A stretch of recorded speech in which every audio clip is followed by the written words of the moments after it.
Hi everyone, good morning. Welcome to Camping Wataya School. I am Teacher Inigo, one of the foreign English teachers dito sa school na to.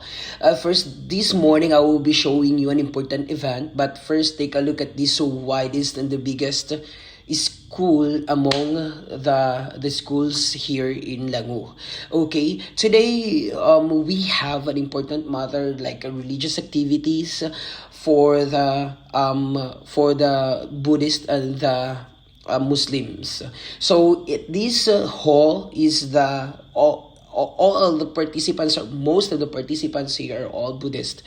Doon naman sa building namin, sa green building, we usually tinuturuan namin in all the languages there, like Chinese and Japanese language there, mga teacher. Doon po ang vicinity naman ng mga Muslims.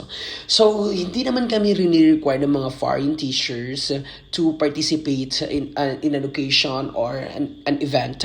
But syempre Pilipino tayo, ako kasi I really don't want to be sitting inside of the office or sa office ng mga teacher. I really don't like that. So I just chatted my head. Sabi ko sa kanya, if ever that you have something to do for me, I will extend my hand, sabi ko sa kanya. So sabi niya, let's go downstairs.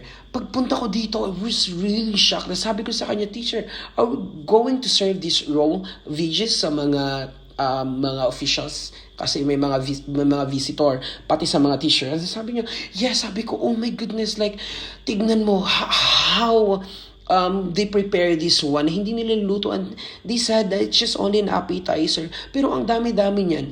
Tignan mo, piniprepare pa talaga. So, tinatanong kung anong mga klaseng yan. Marami diyang mga klaseng mga gulay, mga veggies.